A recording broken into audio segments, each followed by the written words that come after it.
Welcome back to Uncover. Dimana di segmen ini seperti biasa kita akan membahas kasus-kasus yang susah dimengerti oleh manusia.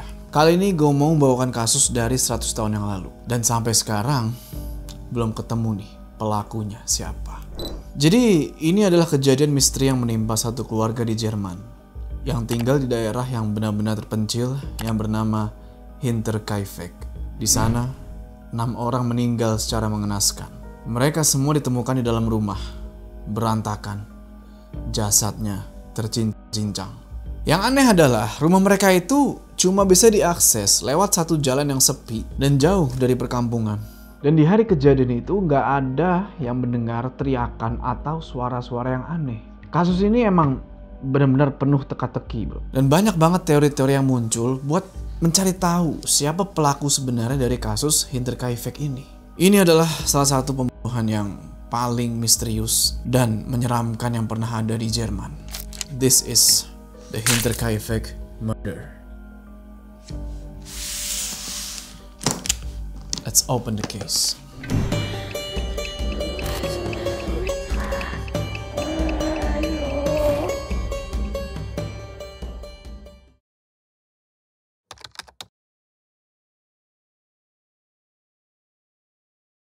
Jadi, malam hari tanggal 31 Maret 1922, ada kejadian tragis di sebuah peternakan kecil di Bavaria, sekitar 70 km dari Munich, Jerman. 6 orang di sana, semuanya tewas, dihabisi oleh pelaku yang nggak tahu siapa. Korbannya itu adalah Andreas Gruber, 63 tahun, istrinya Kazilia Gruber, 72 tahun, putri mereka yang sudah janda, Victoria Gabriel, 35 tahun, dan 2 anak kecilnya, Kazilia 7 tahun dan Joseph 2 tahun. Sama ada 1 orang pembantu rumah tangga yang bernama Maria Baumgartner, 44 tahun. Kita sebut mereka The Gruber Family. Mereka semua ditemukan meninggal dengan bekas pukulan cangkul tanah atau bahasa Inggrisnya itu grab axe. Apa sih namanya dalam bahasa Indonesia tuh? Pokoknya ya itulah. Dan yang disturbing dari cerita ini, pelakunya itu sempat tinggal bareng, bro, sama jasad-jasad mereka selama 3 hari. Setelah ngabisin mereka, pelaku sempat makan makanan mereka, ngurusin hewan ternak, sampai nyalain api di perapian rumah itu.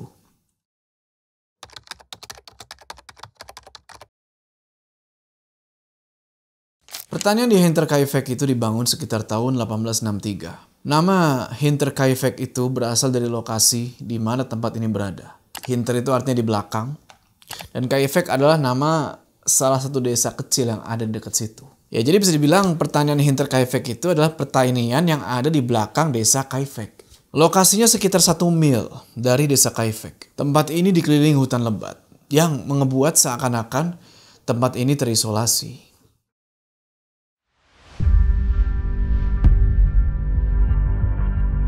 Sebelum kejadian pembunuhan itu, ada beberapa hal aneh yang terjadi di sekitaran lokasi Hinterkaifeck. Jadi, sekitar 6 bulan sebelum tragedi itu, pembantu keluarga tersebut yang bernama Crescens Rieger mengundurkan diri dari pekerjaannya karena dia sering mendengar suara-suara aneh dari loteng.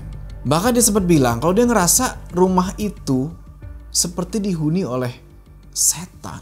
Oleh karena itu, dia memilih buat mengundurkan diri. Lalu, bulan Maret tahun 1922, Andreas Gruber, kepala keluarga, menemukan surat kabar atau koran yang aneh banget di properti mereka. Gruber nggak inget apakah dia pernah beli atau berlangganan surat kabar itu. Dan awalnya dia mikir kalau mungkin ini yang nganterin salah kirim. Tapi setelah dia periksa, bener-bener nggak ada yang berlangganan surat kabar itu di sekitaran rumahnya. Tetangga-tetangganya pun nggak ada yang berlangganan koran itu. Beberapa hari sebelum insiden itu, Gruber juga sempat cerita ke tetangganya kalau dia ini menemukan jejak kaki yang mengarah dari hutan ke pintu ruang mesin pertanian yang rusak. Jadi pertanyaan, ini jejak kaki siapa? Dan malam berikutnya, keluarga itu mendengar lagi suara langkah kaki dari loteng.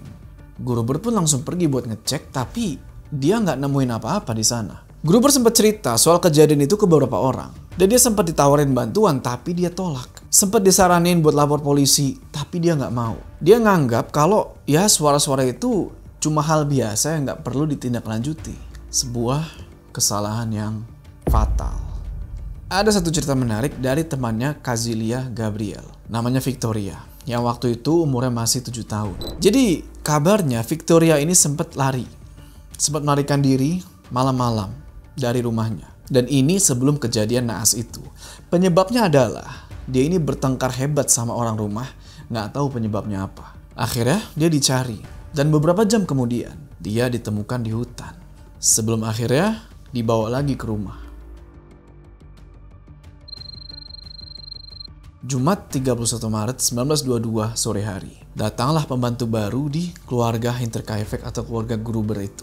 Namanya adalah Maria Baumgartner. Dia datang, diantar langsung sama kakaknya. Dan abis nganterin si Maria ini, kakaknya ini langsung pergi. Nah, Maria Baumgartner ini bisa dibilang mungkin adalah orang terakhir yang melihat penghuni peternakan itu dalam keadaan hidup. Sayangnya, dia cuma kerja sehari aja sebelum pembantaian itu terjadi. Malam harinya, kejadian yang mengerikan itu dimulai. Victoria Gabriel bersama anaknya, Kazilia, dan kedua orang tuanya, Andreas dan Kazilia Gruber, semuanya dipancing untuk pergi ke lumbung padi, melewati kandang oleh si pelaku. Dari situ, dengan cara yang benar-benar sadis, mereka semua ini dihabisi. Si pelaku memakai grab X tadi atau metok namanya, punya keluarga itu untuk menghabisi mereka semua dengan pukulan keras di kepala. Setelah itu, pelaku masuk ke rumah dan menggunakan senjata yang sama. Dia menghabisi Joseph yang lagi tidur di ranjang bayinya. Dan juga sang pembantu, Maria Baumgartner, di kamarnya. Besok harinya, tanggal 1 April, dua orang penjual kopi, Hans Shirovsky dan Edward Shirovsky, datang ke Hinterkaifeck untuk mengambil pesanan mereka seperti biasa. Tapi anehnya, ketika mereka berdua ketuk pintu dan jendela rumah keluarga Gruber ini, nggak ada jawaban sama sekali.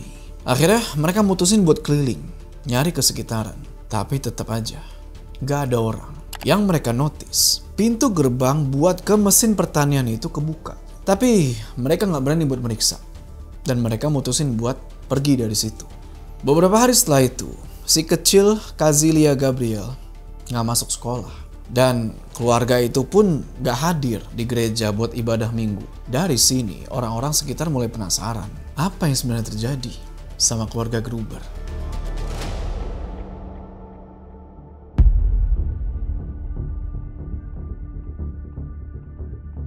Pada 4 April, seorang mekanik lokal yang bernama Albert Hofner pergi ke Hinterkaifeck untuk memperbaiki mesin pertanian yang memang sepertinya sudah dijadwalkan sebelumnya. Ketika dia sampai, dia bilang kalau dia nggak lihat siapa-siapa di sana. Dia cuma ngedengar suara hewan ternak sama anjing dari dalam lumbung padi. Albert sempat nunggu sebentar tuh, sekitar 1 jam. Dan karena nggak ada yang muncul-muncul juga, akhirnya dia mulai nih memperbaiki mesin yang dimaksud. Dan itu makan waktu selama kurang lebih 4,5 jam. Dan selama itu pula, nggak ada suara atau anggota keluarga Gruber yang nyamperin dia. Dia juga nggak berani muter-muter meriksa keliling rumah buat nyari keberadaan keluarga itu. Di hari yang sama, sekitar jam 3:30 sore, seorang tetangga yang bernama Lorenz Schlittenbauer penasaran. Dia akhirnya mutusin buat mengutus anaknya, yaitu Johann yang umurnya 16 tahun, sama anak tirinya, Joseph, yang umurnya 9 tahun, untuk mencari tahu keadaan keluarga itu. Ketika dua anak ini balik, mereka bilang kalau mereka nggak nemuin apa-apa, nggak ketemu sama siapa-siapa. Lawrence langsung meluncur ke rumah itu bareng sama dua tetangga lain, yaitu Michael Paul sama Jacob Siggy. Karena dia yakin banget kalau ada yang nggak beres di rumah itu. Ketika Lawrence dan yang lainnya sampai, mereka coba cek ke seluruh rumah itu. Tapi mereka nggak nemuin siapa-siapa. Cuma ada satu yang belum mereka cek, yaitu lumbung padi. Dan ketika mereka masuk ke lumbung, bener aja, mereka menemukan jasad-jasad itu. Jasad Andreas Gruber, istrinya Kazilia Gruber, putrinya Victoria Gabriel, dan cucunya Kazilia Gabriel. Semuanya sudah meninggal. Mereka nggak berhenti di situ. Mereka coba telusuri lagi tuh ke dalam rumah. Dan di dalam, mereka pun menemukan jasad Maria Baumgartner, si pembantu, dan Joseph, anak yang paling muda, meninggal di dalam rumah.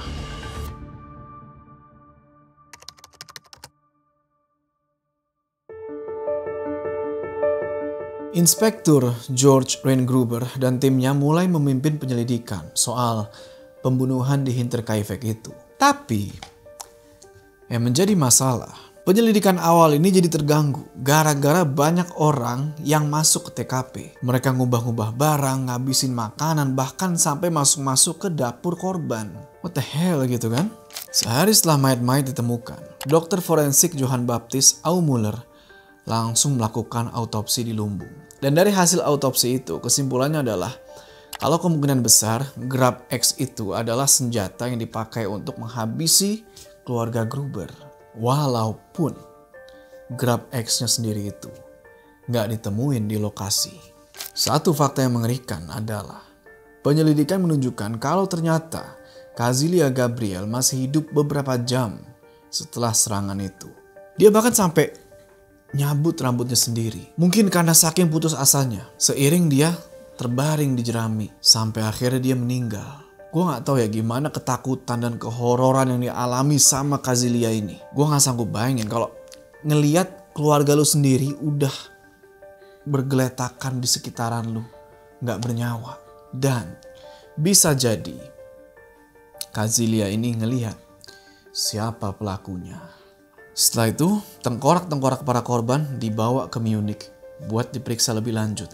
Awalnya polisi menyangka kalau motif penghilangan nyawa ini adalah perampokan. Mereka sempat menginterogasi pekerja keliling, gelandangan, dan beberapa penduduk desa di sekitar situ. Tapi teori perampokan ini langsung dibantah karena di dalam rumah itu uangnya masih utuh. Nggak ada yang diambil sepeser pun, ya kan? Bingunglah polisi di sini. Bukti-bukti yang ditemukan selanjutnya itu malah menunjukkan kalau ada sesuatu yang mengerikan. Yaitu pelaku ternyata sempat stay selama beberapa hari setelah penghilangan nyawa itu. Ternak-ternak dikasih makan, seluruh roti di dapur habis, dan daging dari persediaan makanan di gudang itu baru aja dipotong. What the hell?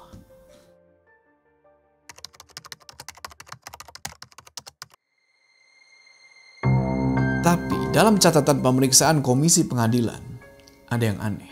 Disebutkan kalau para korban kemungkinan besar tertarik ke lumbung karena mendengar kegelisahan hewan di kandang yang berisik. Tapi yang aneh adalah pihak kepolisian itu sempat melakukan kayak reka ulang adegan. Dan mereka dapat kesimpulan kalau suara berisik dari dalam lumbung padi itu nggak bisa kedengeran dari dalam rumah.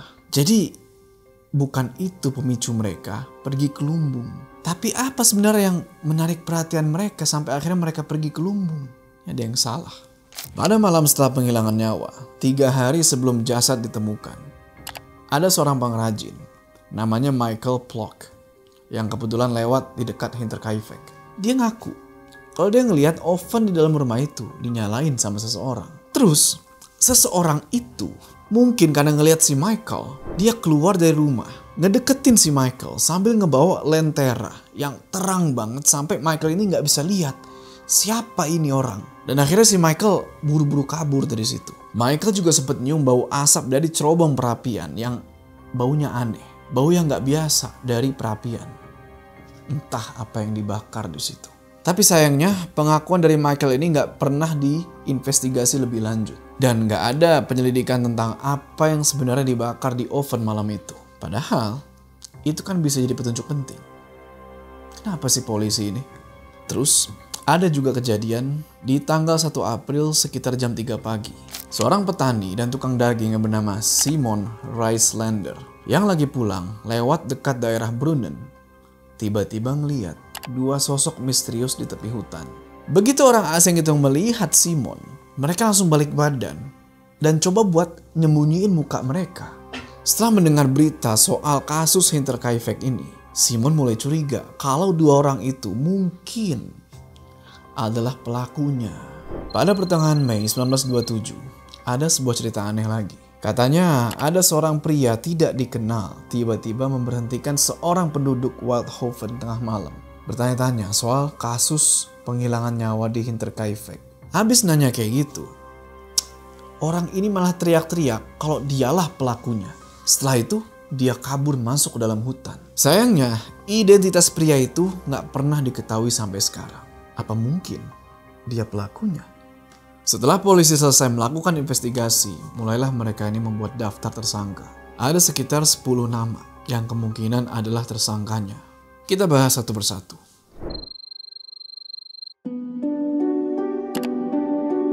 Carl Gabriel ini adalah suami dari Victoria Gabriel, mantan suami lebih tepatnya. Dia meninggal di Desember tahun 1914, waktu Perang Dunia Pertama, gara-gara diserang artileri di Prancis. Tapi jasadnya tidak pernah ditemukan. Nah, setelah kasus di Hinterkaifeck ini muncul spekulasi di kalangan masyarakat. Bener gak sih Carl ini mati di perang?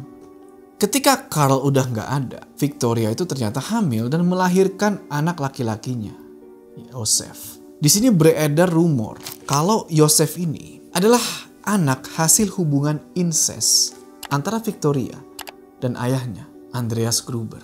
Hubungan ini bahkan tercatat di catatan pengadilan dan jadi bahan obrolan tuh di desa. Katanya Andreas ini udah memperkaos putrinya sendiri dan mereka berdua akhirnya dihukum karena itu. Setelah Perang Dunia Kedua, ada beberapa tawanan perang dari wilayah Schrobenhausen yang bilang mereka ini dipulangin sama seorang perwira Soviet Rusia gitu ya, yang bisa bahasa Jerman dan mengaku sebagai pelaku kasus Hinterkaifeck. Tapi beberapa dari mereka akhirnya menarik pernyataan itu, yang ngebuat kredibilitas klaim ini jadi dipertanyakan. Banyak yang mulai berspekulasi tuh kalau perwira Soviet ini bisa jadi Carl Gabriel. Apalagi beberapa orang sempat ngaku kalau mereka melihat Carl Gabriel, padahal dia udah dinyatain meninggal. Dan pas ketemu ini, mereka bilang kalau Carl ini bilang dia sempat berencana mau pergi ke Rusia. Apakah Carl? Setelah istri pertama Lorenz Schlittenbauer meninggal di tahun 1918, ada dugaan kalau dia ini punya hubungan spesial sama Victoria Gabriel. Bahkan mungkin dia nih ayahnya Joseph. Makanya dia jadi tersangka utama tuh di mata warga setempat. Apalagi ada beberapa tindakan dia yang mencurigakan setelah jasad-jasad itu ditemuin.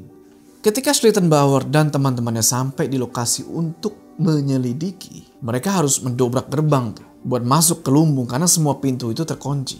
Tapi anehnya, setelah nemuin 4 jasad itu di dalam lumbung, Schlittenbauer tiba-tiba ngebuka pintu depan rumah itu pakai kunci yang nggak tahu dia dapat dari mana dan masuk sendirian.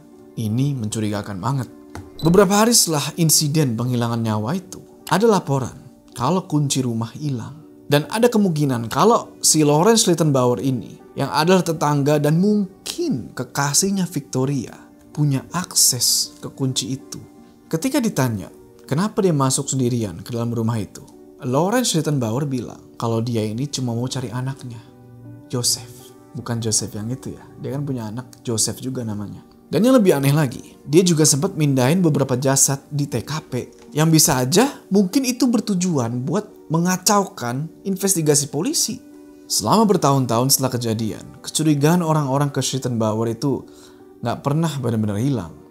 Karena dia sering banget bilang hal-hal yang kelihatannya cuma bisa diketahui sama pelaku pembunuhan. Dalam bekas penyelidikan, seorang guru setempat namanya Hans Blager bilang kalau dia pernah melihat Lorenz Schlittenbauer ini datang ke bekas reruntuhan rumah Hinterkaifeck itu di tahun 1925. Waktu ditanya kenapa dia ada di sana, Schlittenbauer ngejawab dengan aneh. Dia bilang kalau pelaku menghilangkan nyawa itu sempat coba mengubur jasad-jasad itu di dalam lumbung padi, tapi gagal karena tanahnya itu beku.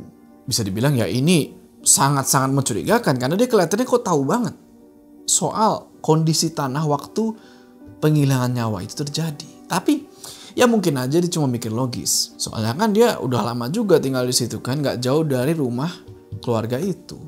Ya tahulah soal kondisi tanah di bulan-bulan tertentu gitu. Ada yang bilang juga kalau Lorenz Schlittenbauer ini emang bener adalah punya hubungan khusus sama Victoria.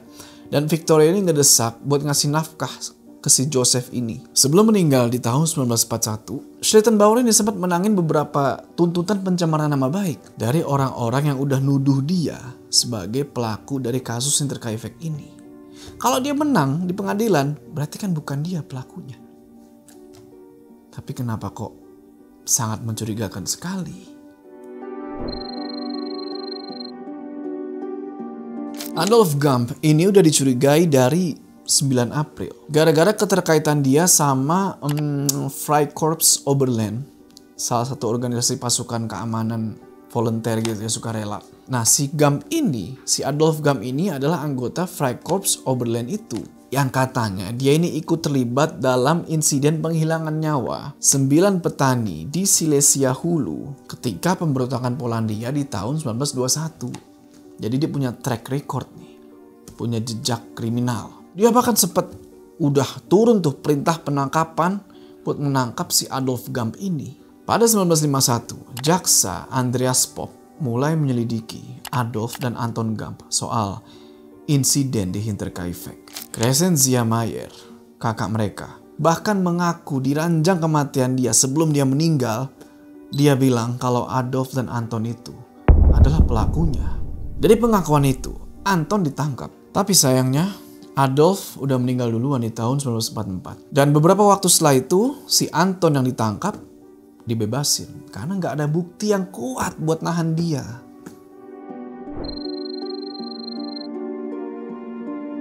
Pada tahun 1971, ada seorang wanita bernama Therese T. yang menulis surat yang mengungkapkan kejadian sewaktu dia kecil. Jadi waktu dia umur 12 tahun, dia ngelihat ibunya didatangi sama ibu dari saudara Karl dan Andreas S. Ini perempuan bilang kalau kedua anaknya adalah pelaku dari kasus Hinterkaifeck itu. Dan dalam percakapan itu, ibu ini sempat ngomong kalau Andreas ini menyesal karena dia udah kehilangan pisau lipatnya. Nah, waktu peternakan rumah Gruber itu dihancurin di tahun 1923, memang ada pisau lipat yang nggak tahu siapa yang punya. Tapi bisa aja pisau lipat itu adalah milik dari salah satu korban. Polisi sempat menyelidiki ini tapi nggak ada hasil. Crescent Rieger, mantan pembantu yang dulu pernah kerja di rumah Gruber ini, bilang kalau dia beberapa kali sempat ngelihat pisau lipat yang dimaksud.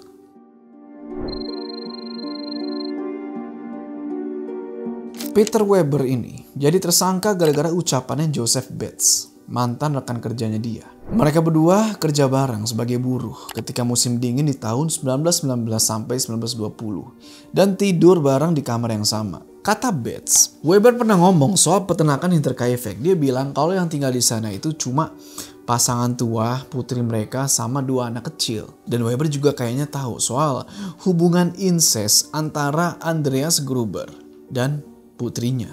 Bates bilang dalam suatu percakapan Weber ini sempat nawarin buat menghabisi Gruber supaya dia bisa ambil uang punya keluarga itu.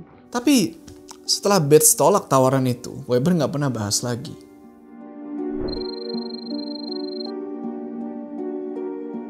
Crescent Rieger yang bekerja sebagai pembantu di Hinterkaifeck dari November 1920 sampai September 1921 mulai curiga kalau Anton dan Karl Bichler bersaudara ini adalah pelakunya. Anton Bichler itu pernah ngebantu panen kentang di peternakan pertanian Hinterkaifeck. Dan kalau dipikir-pikir, dia pasti tahu banyak soal tempat itu, ya kan? Rieger bilang kalau Anton ini sering banget ngomongin soal keluarga Gruber dan Gabriel. Bahkan sempat bilang kalau sebaiknya keluarga itu mati aja. Rieger juga nyebutin anjing penjaga peternakan yang biasanya selalu menggonggong ke orang asing. Dia ini gak pernah gonggong kalau Anton itu datang. Selain itu, malam-malam Rieger juga sempat ngobrol lewat jendela rumah sama seseorang yang gak dia kenal. Tapi Rieger yakin kalau orang itu adalah Karl Bichler, saudaranya Anton. Rieger curiga kalau Anton ini kerjasama sama George Siegel yang juga pernah kerja di Hinterkaifeck dan tahu soal keluarga itu, soal kekayaan yang mereka punya. Si George Siegel ini juga diduga pernah membobol sebuah rumah di tahun 1920 dan dia nyuri beberapa barang walaupun dia ngebantah. Dia nggak pernah lakuin itu. Tapi dia ngaku sewaktu dia bekerja di peternakan itu, dia pernah mengukir pegangan alat yang kemudian diyakini sebagai alat dari pembunuhan itu, yaitu Grab X itu. Dan dia tahu kalau alat itu biasanya disimpan di lorong lumbung padi. Ayo, dia tahu tempat senjatanya. Apa mungkin dia? Tapi masih ada tersangka lain.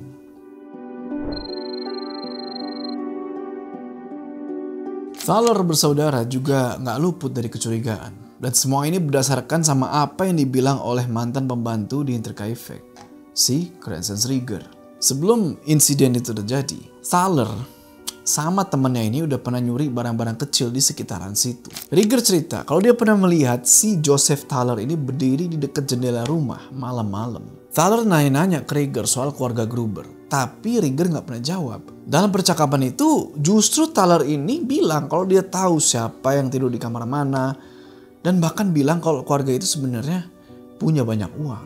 Rieger juga ngelihat ada orang lain di dekat Thaler waktu itu, seolah-olah mereka ini kayak lagi memantau. Ada juga yang menyebut nama Paul Müller, seorang migran asal Jerman yang dicurigai jadi pelaku. Penulis Bill James dalam bukunya The Man from the Train percaya kalau Müller ini mungkin terlibat dalam kasus Hinterkaifeck. Sebelumnya, Müller ini sempat jadi satu-satunya tersangka yang terlibat dalam kasus penghilangan nyawa keluarga di Massachusetts di tahun 1898. James lewat arsip surat kabar Amerika curiga kalau Müller ini udah menghabisi korban-korban lain dengan pola yang sama. Nah, kasus Hinterkaifeck ini punya kesamaan dengan kejahatan yang dilakukan Müller di Amerika, yaitu menghabisi keluarga di tempat yang terpencil. Dan senjata yang dipakai itu alat-alat pertanian kayak cangkul, kapak. Terus pemindahan dan juga penyusunan jasad-jasad korban itu mirip. Plus gak ada indikasi dia ini ngerampok. James ngira mungkin Müller ini yang digambarin sebagai imigran Jerman di media Amerika. Tapi lagi-lagi ini gak bisa membuktikan kalau emang Müller pelakunya. Akhirnya kasus ini secara resmi ditutup di tahun 1955. Walaupun sempat ada di tahun 1986 itu interogasi lagi sebelum akhirnya kepala detektif Konrad Müller pensiun. Dan sampai sekarang kasus ini belum tahu siapa pelaku sebenarnya.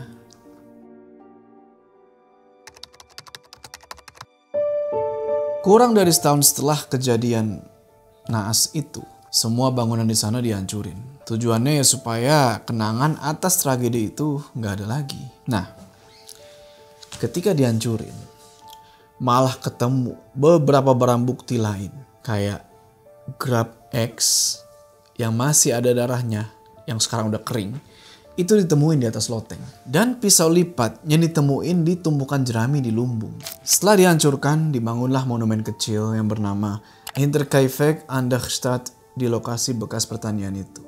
Jadi semacam peringatan atau memorial untuk para korban yang meninggal di sana. Nah, sekarang menurut kalian siapa nih sebenarnya pelakunya? Apakah si Carl Gabriel, suami Victoria yang katanya sempat masih hidup walaupun udah dinyatakan meninggal di perang, tapi dia balik lagi terus membabi buta habisin semuanya? Atau mungkin Lawrence Rittenbauer, tetangganya si Gruber ini, yang punya hubungan dekat lah sama keluarga Gruber dan kayaknya punya motif kuat buat ngelakuin penghabisan nyawa itu. Karena ingat, dia tahu kunci, dia tahu lokasi. Atau jangan-jangan itu Anton dan Karl Bischer bersaudara yang kayaknya mereka ini dendam sama keluarga Gruber. Atau Paul Müller, seorang yang doyan menghabisi nyawa, yang mempunyai pola yang sama. Tapi motif pelaku untuk menghabisi keluarga Gruber itu mungkin karena dendam. Mungkin karena dendam. Ini adalah salah satu kasus di Jerman yang mungkin selamanya gak bakal pernah terungkap. This is the Hinterkaifeck murder. See you on the next case.